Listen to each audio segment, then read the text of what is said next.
Pretty decent. Good.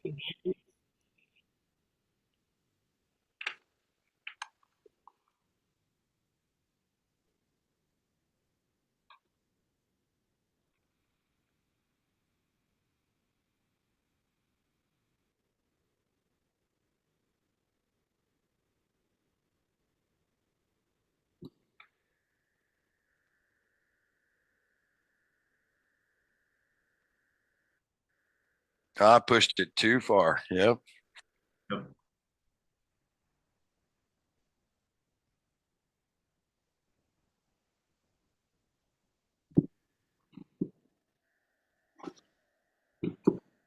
Mhm.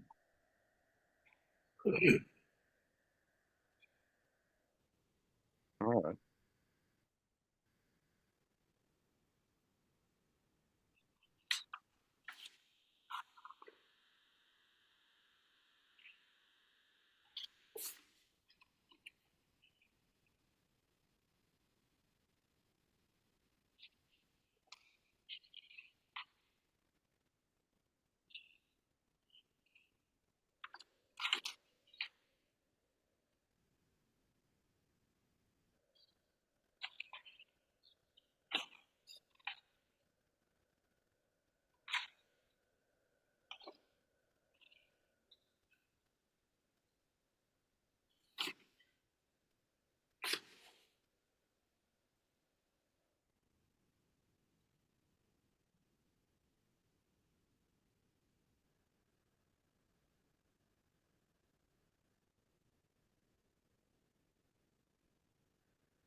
Fair enough.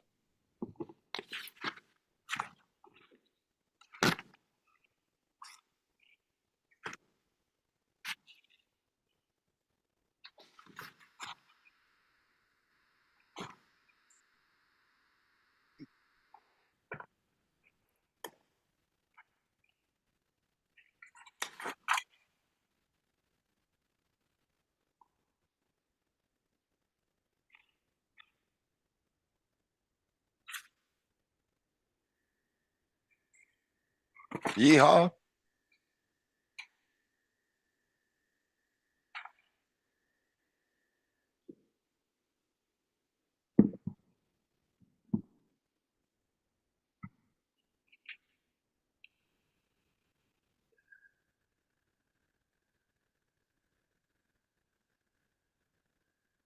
Okay, I saw that.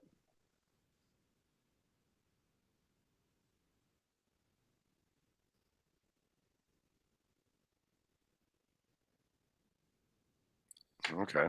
It's like a leaflet. It's like a leaflet.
There's a lot to unpack there.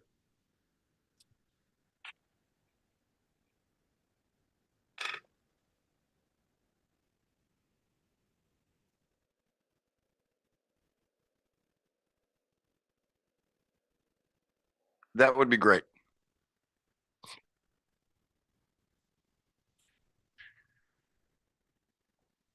Well, I don't mind jumping out on this one. I was actually thinking about this earlier today. Um, there are so few opportunities now to go through any sort of an initiatic experience. Um, where I was thinking of it today, I was going back through, working towards my certificate. So I'm studying among the many things that I have to learn is that EA ritual, all of it, initiating the the conferral of the degree, the lecture, the trial, all of that stuff. And I got to thinking back to, my own experience and trying to see that where it was that it was profound. Where did it really and truly touch me? And how to make I was thinking about how you make that experience better for the candidate. Now in reference to yours, you said that straight away, that the initiatic experience is special. It is spiritual. It's an outward manifestation of moving from one, call it, phase of your life into another one. And it's our duty, I believe, to make that experience as profound and as uh, moving as it can. So that's what I've got so far.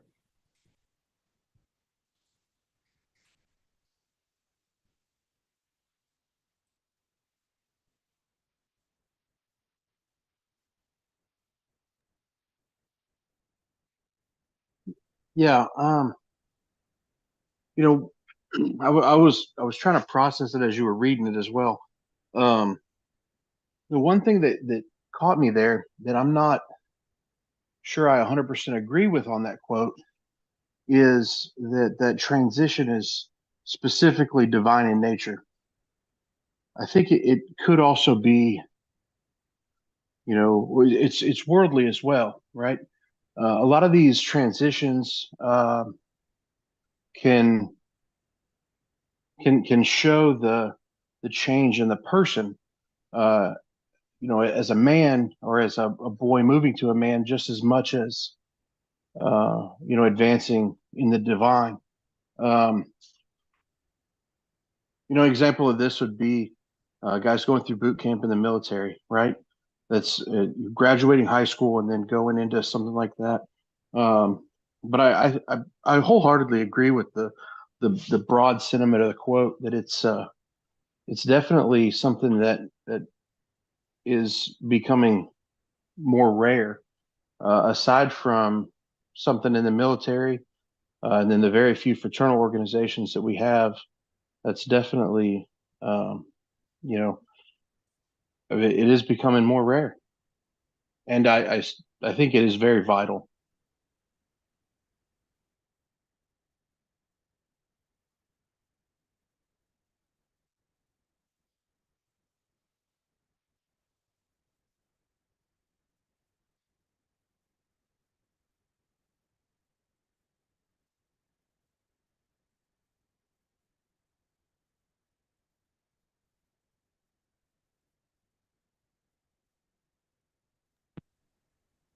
Yeah, well, it was interesting. I had so Thursday evening we had Guadalupe Lodge, and one of the past masters brought out uh, a younger guy from his work who had asked about being a Mason and stuff like that. And he was probably in his I think he was in his mid 30s.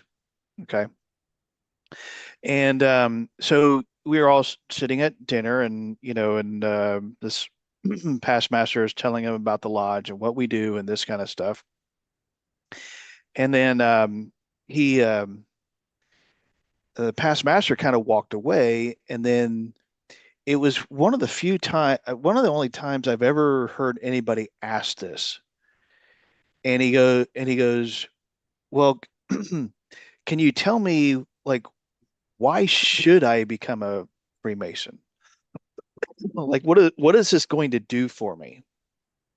And fortunately, I had an answer for him because I had actually been thinking about it.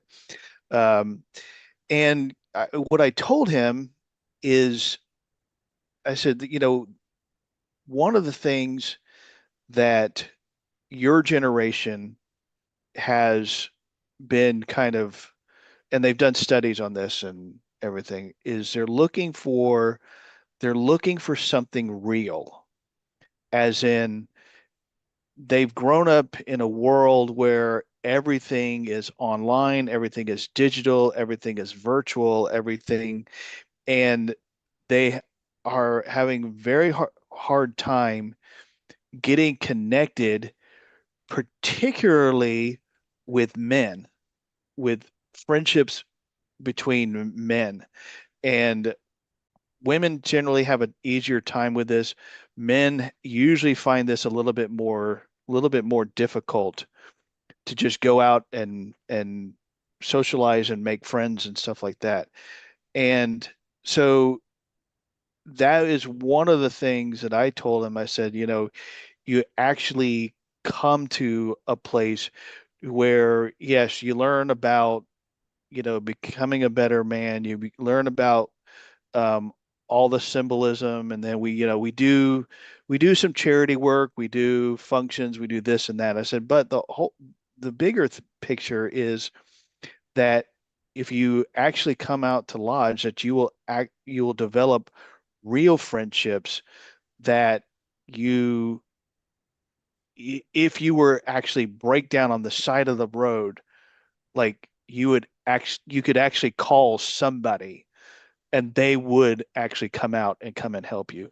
If you were really in trouble, these are the guys that you would call that would actually, come to your assistance and stuff like that. And I said, so, for guys your age, this is something that they have been they whether they realize it or not, this is something that they actually have been looking for, and you will find it here at a Masonic lodge, that you will be able to actually make some real connections with people. And like like this quote that the world where men are marginalized as our society and has become matriarchal and masculinity is almost apologized for. I said, this is a place where, you know, it is okay to it is okay to be a man. It is okay to embrace those masculine attributes and stuff like that. So I hopefully it made an impression on him that this was not just some club, and some charity to join where you can go and do some, good work for the community. Like, this is something that you probably missing in your life. So,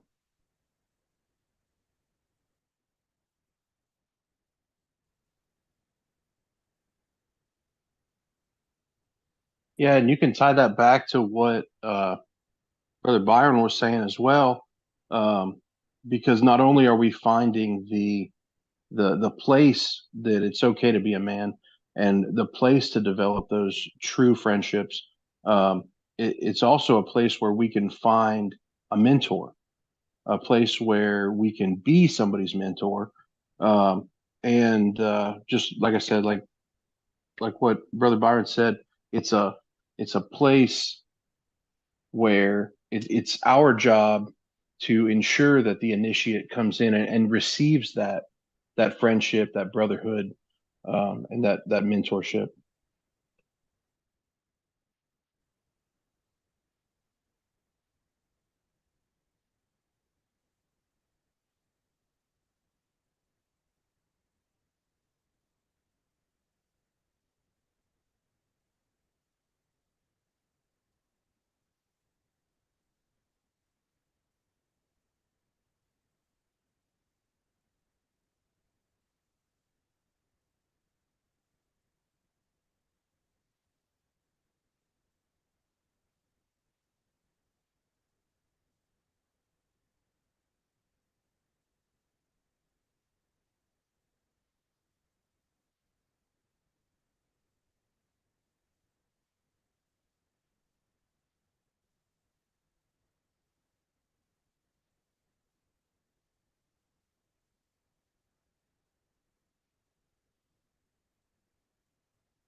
Yeah, I just wanted to. So, our lodge has a vision statement, and it's broken down into our duty to God, our country, our neighbor, and ourselves. And one of the duties to our neighbor, um, so we wrote in there, consider this. It's interesting to look what the culture was in the 1800s. Uh, it really touches on the importance of what Freemasonry has to offer at this time, because prior to the Industrial Revolution, where we've got the men out working regular jobs now, they're not working farms or whatever. Um, the rites of passage back then in the 1800s was the sons learned everything from their dads, from trades to how they, you know, built things, how they took care of the family, how they, paid the bills, how they managed everything. That is not taught to most kids nowadays. The fathers are busy at work, and the kids are at home learning from the internet. And we need that manly bonding in order to learn from each other. We need that. It's ingrained in us. It's in our DNA to learn and be with each other, and you know have relationships with other men.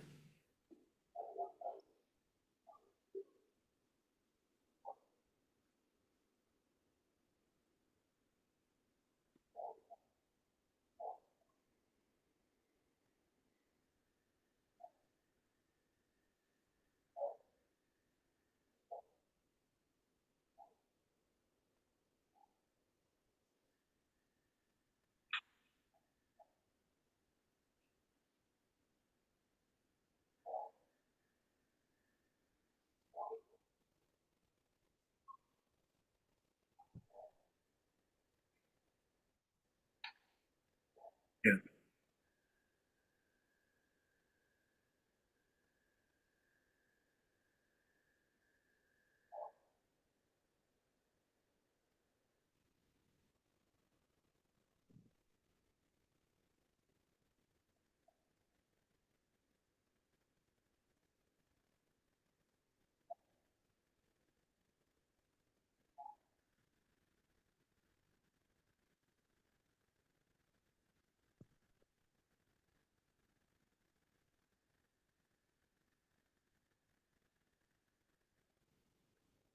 yeah, and I feel like we're so separated now with these things. These things were meant to grow us closer together, but I feel like they separated us politically, for one thing, and ideals and all that stuff, religiously, whatever. It separates us. These things are programmed to work off algorithms on what you look at, and like your brain, your phone will only start showing you the things that you're looking at. While the people on the other side of the aisle, so to speak, are looking at their things, and their phone is showing them all the other way of stuff, and it's basically making us go like this.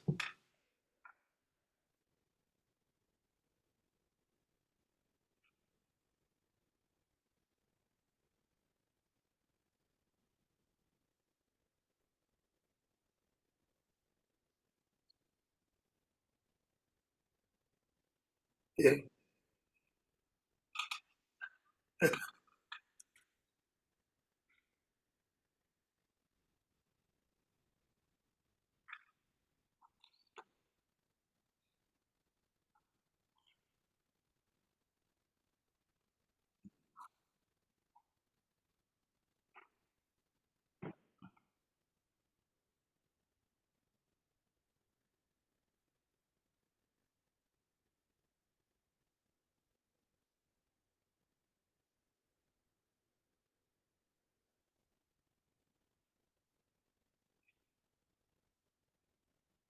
that,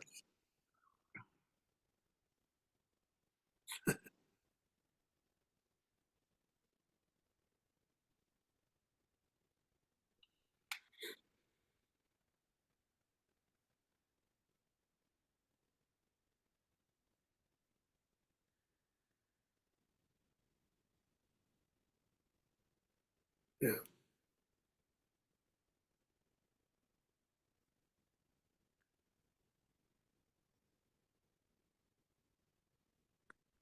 Well, I was thinking about our society and how Freemasonry fulfills a big need nowadays, which is again we talk about paternalism and male bonding. You know, you get a significant portion of homes now are single moms. I'm not bagging on single moms, but there's no father figure, and then kids go to school, and the significant portion of educators are female. Again, not bagging on that, just saying, you know, an absence of a male figure. And so they're on social media or watch the TV, and any father is portrayed as a bumbling idiot. I mean, you never see the Ward Cleaver anymore, you know, that type of character. They're always morons who don't know how to tie their own shoe and can't throw a baseball and you know, all this stuff. And so uh, even outside of that, you know, they might have boys get together like Boy Scouts. You know, that's co-ed now. They start going in sports, t-ball or soccer, and those are largely co-ed. So you got kids maybe high school sports or military. That's about their only outlet to get male bonding. So I think Freemason really fulfills the need for that. You see a lot of, at least I know just anecdotally, a lot of members are ex-military, you know, because they miss that fraternal bonding, you know, where you go up to a guy, not see him for a year and say, hey, dumbass, you know, because that's what guys talk, you know, everyone's, if you're not growing up in that milieu, you think, holy cow, what's going on there? Well, that's just how guys talk to each other, you know. Yeah, I love a good burn. You know, that's the kind of thing you get growing up amongst men is you appreciate stuff like that. And admittedly, the Freemasonry burns are a lot more refined than a military burn, but you know, it's still there. And that's something critically it's missing. And Freemasonry really needs to push that angle. Yeah, this is where brotherhood is. On our lodge's website, you know, we have a picture of a door. It's really ornate, has awesome, and it says has a picture of the door, and the quote is, "You only need knock and wait with patience. Brotherhood waits on the other side." You know, so really pushing brotherhood.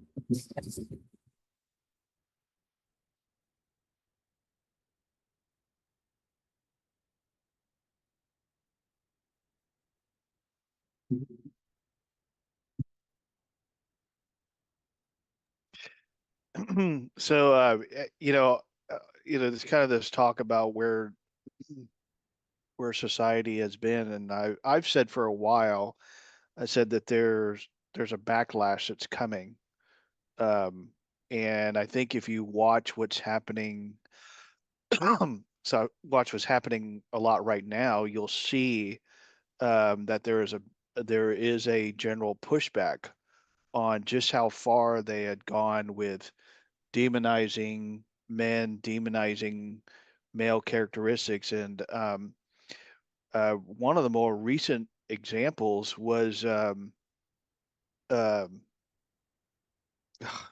his name, the founder of Facebook, Mark Zuckerberg, was on the Joe Rogan show, and he was talking a lot about all the things that have happened over the years with Meta and all this kind of stuff. But one of the things that I just found stunning coming from the CEO of a multi-billion-dollar corporation was he said, masculine energy in the workplace is not a bad thing.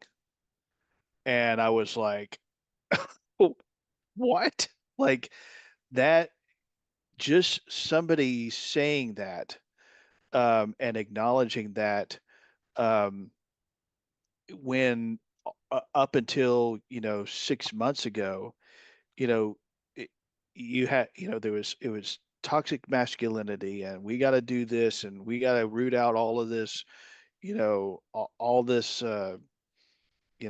competitiveness and aggressiveness, and it's all terrible and it's all bad and everything, to where in a matter of a few months, all of a sudden now it's like, well, no, actually, men and women bring different things to a workplace, and neither one is better or worse, and they complement each other and everything. And it was it to hear a CEO whose company has been known to be completely on the other side of that to come out and say, no, this is no, we need this. We need men to, we need men in the workplace. We need men to, act like men and stuff like that. I thought that was just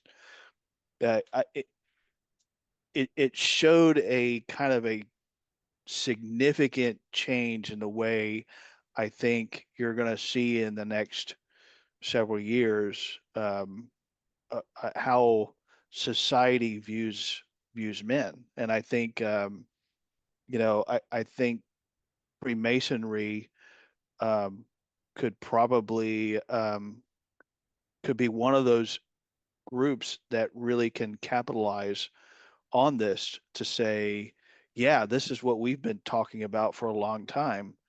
You know, if you want to, be a part of this, come join us, and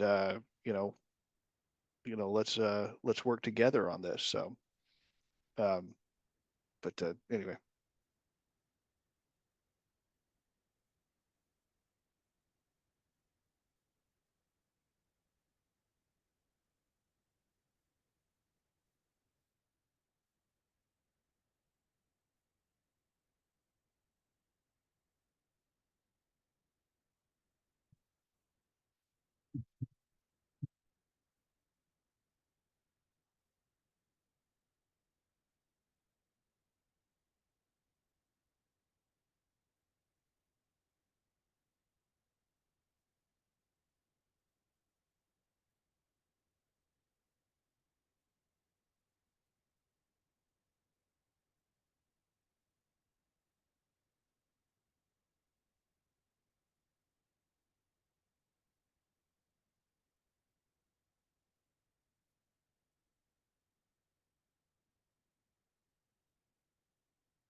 Yeah, I just want to add to that last little bit there, and maybe see what brother Jason's opinion is. Do you think that's really a political thing, to reflect our current change in national politics? And I say that coming from the company I work for is a large scale international industrial construction company, and we just had a huge town hall meeting, for lack of a better term, with the president of our business line, and he made a point to say that our company is not changing its policy on diversity and inclusion. The company has gone great lengths to exclude that equity word because they believe, and it's in our visions, values, and commitments, that we believe in equality of opportunity. So they're kind of staying away from that that equitable thing as it relates to diversity. But I, I see that change as really political in nature more than anything else. Um, I'm hoping that it's not just a pendulum swinging the other way, and that we find a true balance. But I really think that a lot of those companies are just going to continue to sway back and forth as the tide ebbs and flows. Well, I mean, it's is the dog wagging the tail or is the tail wagging the dog? I mean, it's kind of the way I kind of look at it is either what's happening. I mean, the most obvious thing is what's happening politically right now, but is that either a consequence of what was happening socially, as in a lot of people were getting tired of, I would say in particular men were, and I also think that I really believe that there were a lot of wives getting tired of seeing their husbands getting beaten down so much on what was happening socially and politically and stuff like that.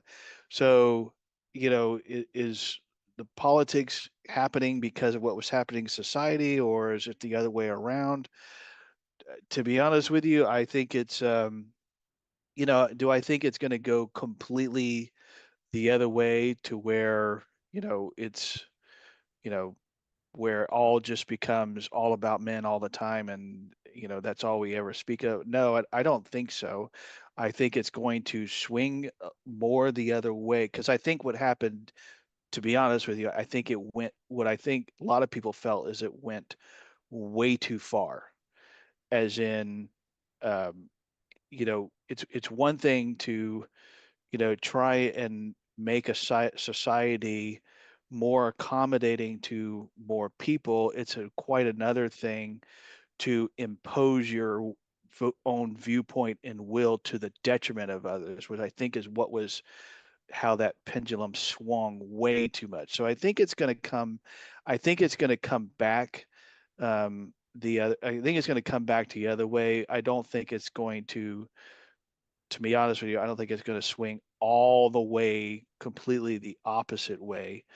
I think we're going to find in the long term, I think we're going to find a better balance. I think is where kind of that's where I see it. But I think you're just seeing a lot of pushback right now because I think one side just went way too far in their quest, I guess, to try and make things, you know, more equitable for what all the different groups they felt like were being marginalized. That's that's my take on it. Yeah, I can see that and agree with that. That's a good point.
Yeah, I mean, I put a bigger focus on education this year for Victory Lodge, but traditionally um, we always donated I think it was $750, and then we would get a matching grant from Texas Texas Masonic Charities Foundation. So we would in total donate $1,500 to St. Philip's College for their vocational scholarship program, right? But that $700 would come just out of our operating budget. We didn't do any fundraising for it. We just whatever, just take it out.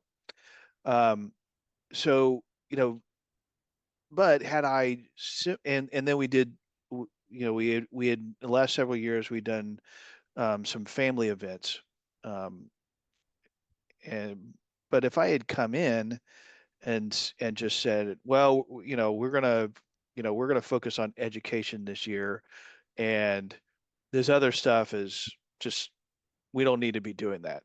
Um, I mean, that would not have that would not have gone over very well. So, they have embraced the education part, and I think there's a lot of has to do with the fact that we then I said, well, if we're going to do this scholarship, then let's hold a fundraiser specifically for this, so that doesn't come out of our lodge operating budget to help the lodge. So we'll do the charity part, but then we'll raise money specifically for that, and then continue with the other social events. We don't do a lot, but we do some. Um, but yeah, to just completely, say no, this is what we should be focusing on, and let's just discard everything else. It's like no, some guys come there solely for the reason that they like being a part of a group that they feel like betters their community. And to them, bettering their community is by giving, by donating to scholarships, by stuff like that. So, you know, for me to come in and say, no, that's not right. We need to do something different. Like that's not going to go over well and everything. Um, so there are ways of incorporating different aspects of Freemasonry, and they don't have to be mutually exclusive. You can find again, try and find that balance um, with all of them. So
The the the the most blatant time I saw this was actually not in masonry, and if Dennis was on here, he'd be rolling his eyes. But when I was heavily involved in the Elks, so for an Elks Lodge, I I've never seen an Elks Lodge that doesn't have a bar in it. That's a standard thing, right? And there is a lot of people who join the Elks for the sole purpose of the drinks are cheap and they want a bar to go hang out in, right? Well, we would get in these meetings and you get people, we're trying to do we do a lot of charity work in the Elks. We do a lot of things with the state organization. We do a lot of community outreach. We do a lot of different things. And so you would get some there that would be like, well, those ones that just join and all they do is sit at the bar and they don't come to meetings and they won't get involved in this or that. And I was like, well, hold on. First off, they paid their dues. They're a member. So stop throwing rocks at them. That's the first thing. Second of all, those people that sit there at the bar and do nothing but buy drinks are supporting your organization. They're supplying the funds that will allow us to do the additional work. If those go away, then support for what we're trying to do goes away as well. So, Hello, everybody. Hello, Jason. hello. Hello, everybody.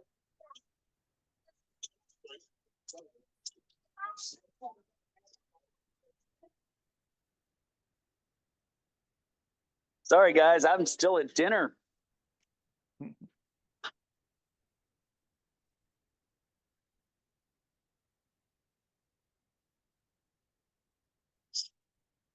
Man, it's actually the other way around. It's right now. It's 2 hours before, or no, it's 7:53 here. Yeah.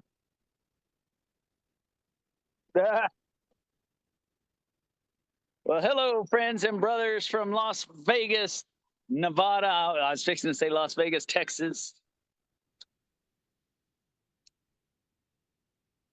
I know it. I know it. Yeah, I he did. cut off What do all you his think? hair. What do you think? Look at that. What's up with that? I know. Just when you thought you knew me. And I'm wearing these glasses because Sarah thinks that they look like the Ghostbuster, the guy on Ghostbusters glasses. And I look like the guy on Ghostbusters that turns into the evil guy. The nerdy guy. Rick Yes, the Moranis. nerdy guy that turns into the bad guy. Yes. Sorry, I didn't mean to interrupt you guys. Go ahead. Go ahead. I'm gonna mute while y'all talk, and then I will jump in when I have something to say. I'll have to leave here in just a little bit, and then I'll come back once I get back off the road.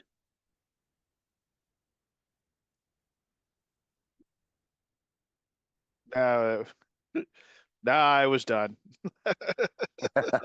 No, I was just, I mean, the whole point was is that each member had their own reason for joining, and to say one reason is valid over another because you feel like you have that some sort of moral superiority, um, it's not. If first off, it's not correct, and second of all, you start throwing darts at other people, they'll simply leave and they'll go somewhere else and they'll support another organization. So.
Well, and in the same breath, you have, you know, I've seen lodges that kept brothers out of Freemasonry just because they didn't believe in the same religion. And you know, I've heard of that horror story in Texas as well as in other states. That you know, just because that person's faith didn't wasn't centered around the Holy Bible, they uh, they felt like they weren't you know able to join Freemasonry. And in fact, recently we've heard that on a we saw that on a post recently where there was a big discussion about that because uh, some people were asking clarification because of Norse gods and stuff like that, and it's just not right. Freemasonry includes all religions, not just one religion. So it's you can't, if you believe in a higher in a creator, then you can be a Freemason. It boils down to that, and the same way that we we have seen people you know ostracized for those very reasons y'all are talking about, whether it be you know fundraising or you know because he's the book nerd of the group or whatever. We've seen people ostracized in their own lodges for wanting that experience and it not being there, and so we see many Masons ostracized over religion, and that should be the last thing that anyone should be ostracized over.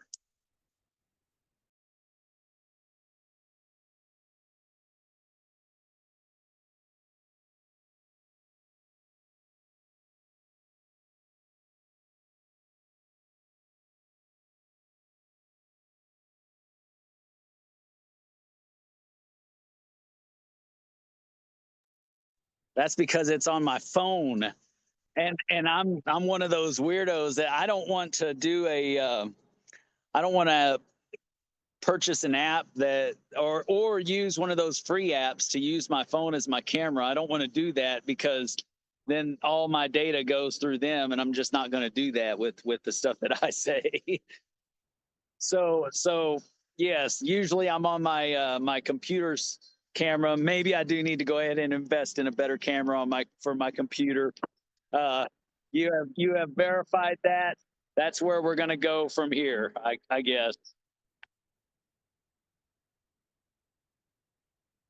No, no, I deserve it, and we've talked about it for a long time, and this is just proof that's the that's the case. It's the Vegas weather, man. It's this clear air. Yes.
Well, it's interesting, you know, on the other end of that as well, we see instances where brothers are not allowed to talk theology and stuff like that within the fraternity because people tell them that we're not supposed to discuss religion, and so there is a happy medium there that we got to find within our lodges, because that's absolutely what we're supposed to be discussing, is the theology factor and the philosophy factor, and but at the same time, I guess it all revolves around the idea that we can be open and honest with each other about who we are and what we believe in, and that way we can have this thing called rhetoric, and and discuss different ideas with each other without being judged. And that's the idea, is that we can discuss these things like mature adults without being judged. And so I think on the other end of the spectrum of the not supposed we're not supposed to keep people out over that, over religion, but at the same time we can't not talk about it either, because um, it is one of those things that we're supposed to embrace, is our connection with each other, even though we are different religions. And so with that, I'll leave it to you guys again. And but I was just thinking about that as you were talking.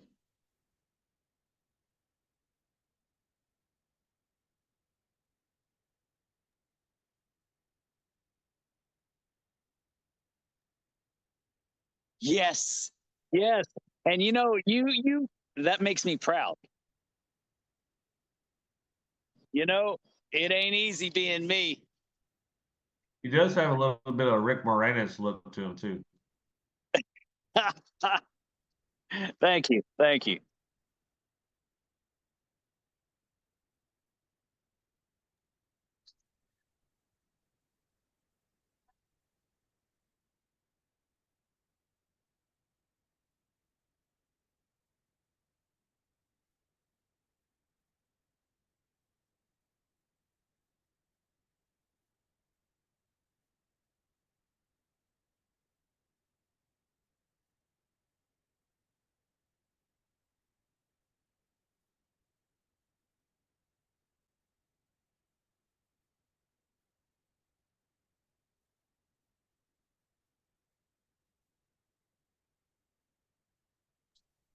Well, I would like to add, though, for me personally, and and I don't want anyone to take this in the wrong light, but it we are men, so it's whether you date or are married to another man, that doesn't bother me.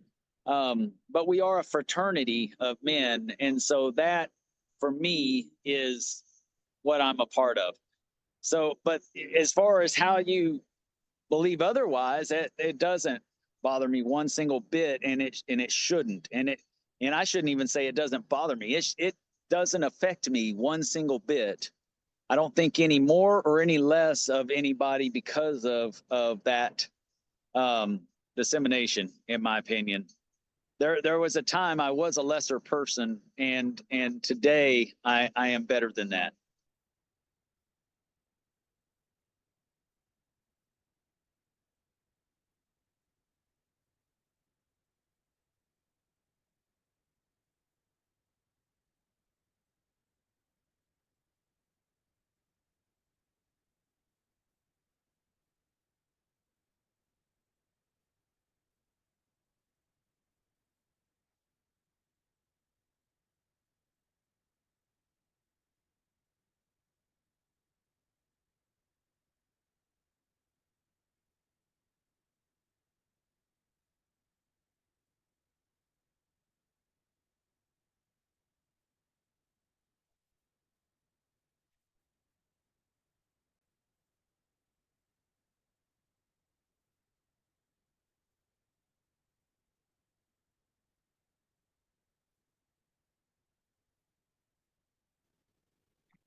Yeah, so the reason why I asked that question was because, and Jacob asked me, but basically today on the Old Fashioned Masonic podcast, there was a guy from Tennessee who was a preacher, and he got expelled from Masonry for officiating a gay wedding. And they went back into his Facebook archives and basically saw him like kiss another guy or something, but it was like a bro type thing or something. I don't know.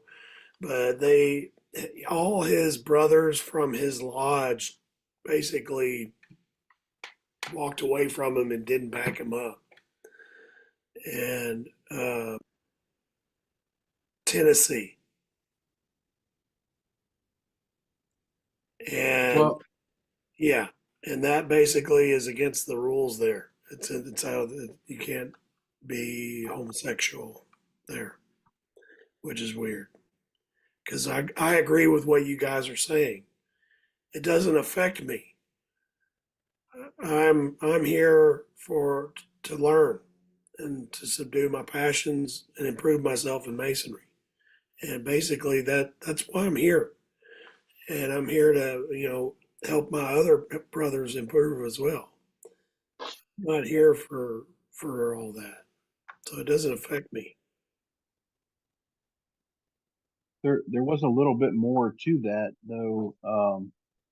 Not to push any traffic off to any other podcast, but he did mention that initially the Masonic trial was going to happen in his lodge, um, but the individual pushed for it to happen at their Grand Lodge level. That way, it could go on the forefront and potentially change that rule. And he did say that if it would have happened in his lodge, his brothers would have backed him up, and they had gone and as far as to tell him that it would just be dropped if it had, if he just let it go, it would just get let go.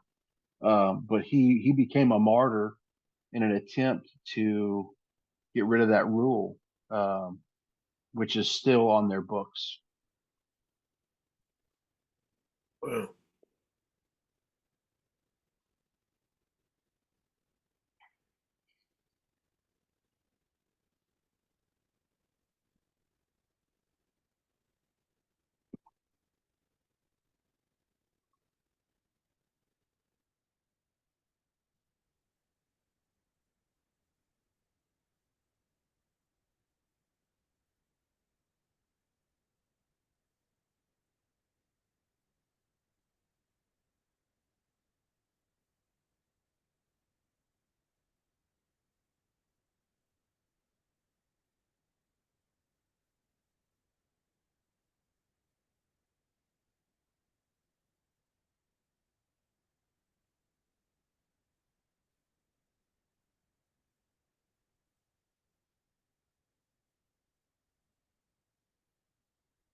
Well,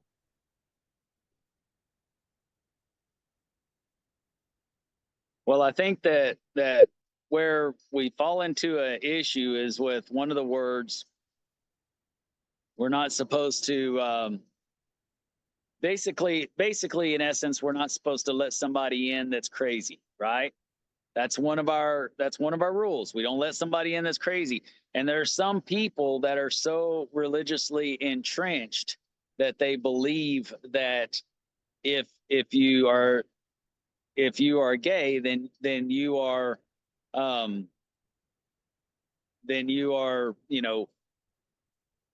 not of sound mind, basically, and that's just simply not true. In fact, I think that there's a and there's another word in there called libertine, and that's mistaken for what it actually represents, and I think that people need to go back to the dictionary and do a little bit of research before they try to die on that hill, because they are incorrect in what they believe. So, looking up the definition of a libertine real quick. A person, especially a man, who behaves without moral principles or a sense of responsibility, and this is Google, especially in sexual matters, right? So You better stop watching Pornhub, guys. Yeah. Because you're a libertine if you're watching Pornhub. So you should stop that and start being a real man and be a Mason. Well, you're right. That is a Not saying that everybody does, but I'm just saying No. that's in essence what that means. That same code spot from that Tennessee law book also outlined that if you were cohabitating with someone outside of marriage, you were also guilty of a Masonic violation. Yeah. Yes, lewd woman. Yeah. Well, you can't even be in essence, you can't even be live in the same house with a lewd woman, even if you're not married. If somebody thinks that they're, mischievous, then you could be kicked out of Masonry. Well, it goes back to a different mentality from a different era, man. Where when people believe that if you lived with a woman you weren't married, you were immoral, right? If you're having sex outside of marriage, you were immoral. If you had, especially if a woman was having sex outside of a marriage, she was a Jezebel. She was death in a body. She was coming to take your soul. Yeah. But it other was similar okay for men to do that. Other similar terms, ladies' man, playboy, philanderer. So just a guy that's out there just to get as much as he can. That would be the definition of a libertine. And but I would point out the whole moral principle, right? And if you're looking at it from a religious perspective, you would say this guy is living an immoral life. And that's how they're interpreting that in those places. And I'm not saying I agree with that. I'm just saying that's how they're looking at it through that worldview. And it's important that you have a faith in deity to be a Mason. Don't misunderstand what I'm saying. But that doesn't mean that you're looking at your you should not be looking at your laws through that religious perspective. Some people believe that they can go and do those things and just go to church and get away from all that sin just by asking for forgiveness of your sins and eating a piece of bread and drinking wine. And that's just simply so they believe they can do that as long as they take those measures, and that's perfectly moral. But that's, and whether you believe that or not, that's okay. I partake in baptism. Don't get me wrong, but I'm not going to, stand on the hill of that moral high ground and talk trash about others that are doing the same things I do, and well, wait, not doing the same things I do. I don't do that, but I'm not going to stand on a moral high ground. You hear it here first, saying folks. that, hey, I'm in Vegas, but I'm not doing that in Vegas.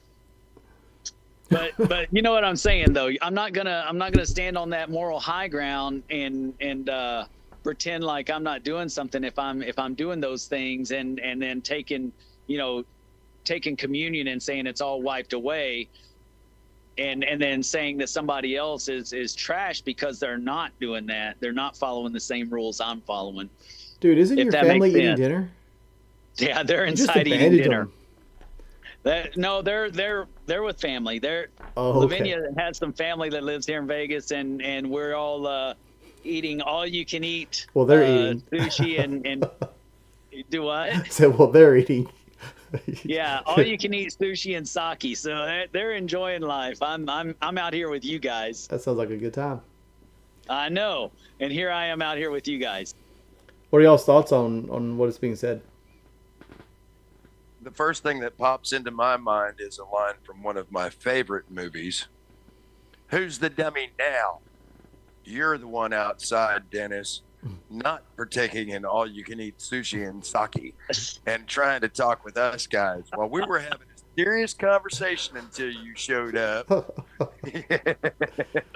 Well, Go back inside and enjoy the family time, dude. You're on vacation, for crying out loud.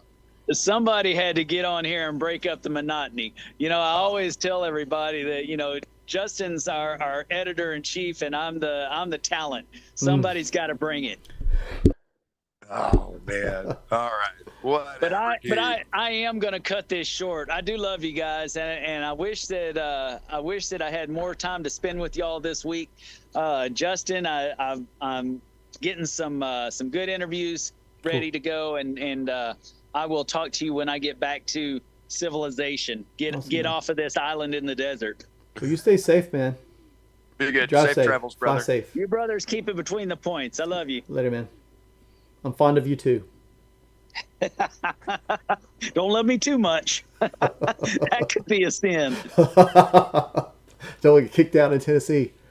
All right, bye. Bye. Yeah. The whole discussion about the sexual orientation is very interesting, because I know that was a conversation that was recently had on Facebook too, and I don't want to mention any names or anything, but it's I think it probably has a, I don't know, I don't want to, but the thing is, me personally, and Dennis, this, he obviously has a different viewpoint of this than I do. When getting to know somebody, when you're doing an investigation, right? You should. I'm of two minds, because really I don't like to pry. That's just the kind of person I am. I don't like to pry on people's personal business, because me personally, I don't like people prying into my personal business. It's just a weird quirk of mine. But also from that same perspective, I think we all heard about, I don't know where it was, but it was a lodge where an individual went to receive his EA, and they find out during the degree that he's a pagan, and they pull him out. Like, we don't know what to do. That's a lack of a thorough investigation, right? So I think we should know to a point, have an idea of an individual's personal beliefs, but really, me personally, like, if they're willing to share, if they want to share, let them share away. But I'm also not the kind of person that's going to pry into somebody's beliefs. The same thing with the sexual preference. I don't care. I don't care if you're homosexual. I don't care if you're bisexual. I don't care if you're heterosexual. Because ultimately, if I can sit down with you and have conversations like this, who cares? Who really cares? Even if I can have a conversation like this, if we can sit in lodge, if we can shake hands, hug as brothers, and do all the Masonic business that needs to be done, and peace and harmony prevails, I don't care what you do when you go home, right? Unless you're like putting people in a freezer in your garage, right? That's a problem. But otherwise, like your sexual orientation, your things like that, it's none of my business, and it shouldn't be anyone else's business, and it shouldn't be the point of any Grand Lodge to weaponize their morals, right? But just because they may not coincide with other people's beliefs. Yeah, agreed. That discussion y'all are talking about from the Freemasons page kind of Do what? irked me. Oh, yeah. It irked me. You know, this is not it's not what I envisioned Freemasonry as when I was petitioning. It's not Freemasonry as I have experienced it. And I'm a little disappointed that even was a thing, to be just blatantly honest with you. Yeah. What a man does in the privacy of his own home is none of my business. When he's persecuted for his beliefs and for his loves, then it does become my business, especially when he's a brother. And I had a really hard time not being un-Masonic on that thread. Some very wonderful people I know live, we'll call them alternative lifestyles, whatever. Yeah. But you know what? There's still some of my best friends, some of my ride or die fors. And I have a hard time seeing that sort of mentality expressed, under the guise of Masonry.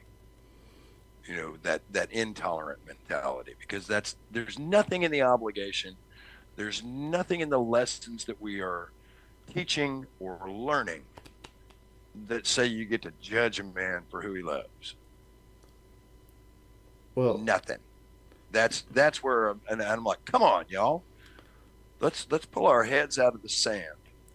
Well, no, that's the wrong euphemism. Let's remove our craniums from our rectal orifices. That's the better euphemism. And treat each other like brothers. I would say that you used a very key word just now, brothers, right? And what's I think modern usage, the term brother gets thrown around a lot, so the significance of it is probably lost. But we need to really be mindful of that, right? Because we are brothers. And if you had a brother, a familial brother, and they turn out to live an alternative lifestyle, you still love them. They're still your brother, right? Regardless what you think about it or anything. If you're a good brother, you still love them and you respect them and you try to understand them. And I think that is what is so key. And that's why we call each other brother, because when we let somebody into our lodge, they're joining our family. They're our brothers now. You are all my brothers. We're all family. And we have to get back to this mentality. We have to understand that when you let somebody join your lodge, you're letting them join your family. And that's a big deal, for one. So guard the West Gate, right? But also that means if somebody joins, regardless of their religious beliefs, their sexual preferences, what else have we talked about tonight? Gosh, what was the other thing we talked about? But regardless of their worldview, their religion, their political preferences, their sexual preferences, or anything like that, you let them in. They are your brother, and your job at this point isn't to ostracize them for their beliefs. It's to love them like a brother. And brotherly love. It's not a job. It's not a job. It's true. an obligation. Obligation. That's good. That we have sworn. That's a great point. Take care, Jason. It's not a job. You're right. It's your obligation. See you later, Jason. That's well put. It's our obligation to one another, to love one another, and not look at the bad from your perspective, but to look for the good. Right? You don't have to agree with any of the things we just said that another brother's political view, anything like that. You don't have to agree with it. But even if you can't agree with it, look for the good in that brother, because you will find something. If you didn't find something, either you need to like, what's the biblical term? You know, take the splinter out of your eye, or really reevaluate yourself. What's up, Brad? Yeah, I was going to add, just like what I was talking about earlier, about we men need each other in this fraternity, just like the kids needed their fathers to teach them the rites of passage in the 1800s. We need that from each other now.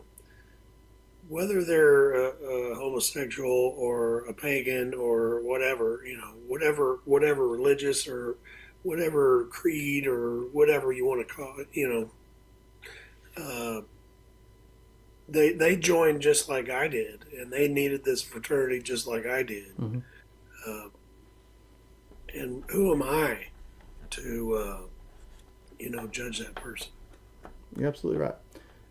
It's not our job to fix other people, right? It's our job to improve ourselves and help other people improve themselves. And notice I said improve, not fix, right? Because what you think is broken may not be really broken, right? We just challenge each other to level each other up. We don't tell them they're living wrong, right? And whispering words of counsel does not apply here, right? This is not something Well, that. but no, you can't counsel a guy to change his heart. You're right. You Exactly. can counsel a guy to change his mind. You can certainly counsel a brother to to take a good look at what he's doing and try to do that in an unbiased way. But you can't tell a guy he can't follow his heart. That is freaking wrong. You're exactly right. Wrong. I agree. So with that point made, it is now 10:30, and I know normally we go longer. I don't like to go as long as we normally do, to be honest. But we get some of us get long-winded sometimes, and it just happens. I like to the point. We've done this an hour and a half. What I would challenge you guys to do, those of you that are still here, is throughout the week, as you are living your life, if you hear anything that you find particularly insightful, right? That stands out to you, that makes you think, that makes you consider, I would encourage you to make note of it, highlight it if it's in a book, what's a pigtail it, do the tail or something, put a bookmark, and bring it next Sunday, because I don't know, did y'all enjoy the kind of the format that we tried tonight? Yes. Yes. Yes, I did. It's good. And frankly, I want to see more of this. Wonderful. I like having a directed discussion. I appreciate your feedback. Brad, Jacob, Jeff, what do y'all think? I think it worked out really well. It was a good exercise in rhetoric. Good. One thing that might help with a little bit of dead air at the beginning is if we had the directed point, I guess, whatever our topic is, posted out with the Zoom link. That way I can start thinking about it and come with something instead of trying to digest it live. Yeah, that's a great point. Yeah, that's a really good But idea. it was still really good. I really enjoyed it. Well, I appreciate that. I'm glad it's being well received. So to that point, I'll bring something again next week, but and I'll try to post it with the Zoom link. But if any of y'all come across anything, it doesn't have to be. I realize this was kind of lengthy today, but it could just be a paragraph or it could be a few sentences.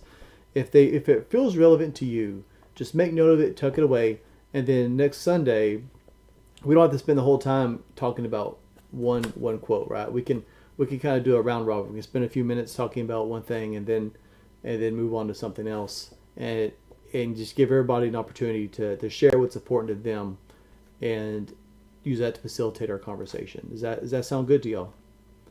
Sure. Wonderful. All right. Well, does anyone have any final thoughts they'd like to throw out there before we wrap up tonight? No, I think I know I have covered everything that I wanted to get said. Wonderful. Brother Hoff, Brother Atcher, Calger. Yeah, I mean, pretty much what I just said the last thing. I feel like the conversation took a full circle. Yeah. Started out somewhere, we went off down some rabbit trails, and we talked about different topics within that same purview, and then we brought it back, brought it back home. And I agree. Like, that was a good discussion. Well, I appreciate that. Brother Atcher? Yeah, it was. I agree. It was a good, definitely good discussion. Good exercise in rhetoric. Just continue to learn and grow. I love it. I appreciate it. Appreciate you. All right. Well, like I said, so we'll pick this up with a new set of conversations, a new set of topics on Sunday. I appreciate everybody's willingness to jump in and share their thoughts. And I mean, there was some disagreement. That's great. That's great. That's a great thing, because you don't, when you're in an echo chamber and everybody agrees with you, it doesn't force you to reconsider your viewpoint. You don't grow from that. So it's okay to disagree with viewpoints, and it's okay to have thoughts that might seem kind of outside the box. There's no wrong answers. There's no, with a healthy conversation, there should be no gatekeeping, right? And I use that word a lot tonight because it was something that's been on my mind, right? But there should be no gatekeeping, no judgment, because we're here to discuss freely our thoughts and our opinions, and it challenges us to grow. And like Brother Atcher said, I mean, it's rhetoric. We're practicing rhetoric, which is something that sadly is not practiced much. Like, we don't learn it in school. We learn geometry and arithmetic and grammar, but we don't ever really have an opportunity to practice rhetoric. So I'm glad we're doing that tonight, and I'm glad you guys are enjoying it. I would also say, if you're watching this, if you enjoy this kind of conversation, then there's a link below. Join the inner circle. It gets you access to these live conversations that we have most Sundays, as long as I'm not sick or Dennis isn't out of state too far or anything like that. But we also have private conversations from time to time. We'll probably do another one of those. So that's a huge benefit to being in the inner circle, as well as getting content ad free. Did y'all see the video I posted earlier this week, by the way, in the members only? I did not. Okay, I posted it a few days ago because Dennis and I recorded it last Wednesday, and I've had the big C, well, not the big C, little C to the vid, Medium C. the medium The C, medium C. but it felt like a big one, but bigger than anything I've. Never mind. But it felt pretty bad. It was pretty bad, and so yeah. So I didn't get any editing done. So I just uploaded it, unedited to you guys. So if y'all get a chance, check it out. It's good stuff. I would also say again, Inner Circle, we do have the book club, and we are diving into. I'm just gonna pull up very well the Kabbalion, and that's gonna be on chapter 1. It's gonna be on the 1st of March. I believe that's the first Sunday. And so we're going to do chapter 1. Not a whole lot to it, but we'll be diving into that together, discussing our thoughts on it. I'm looking forward to that. So if you're in the inner circle, if you don't have a copy of the book, there is a PDF that was uploaded to the Facebook group. So that's all I got to say, man. I appreciate each and every one of you, and I appreciate the insight that you bring to the conversation. And I appreciate each and every one of you. We'll just say that. Well, peace out, you guys. If you wanna hang on for a second after I close the stream, we can talk for a second.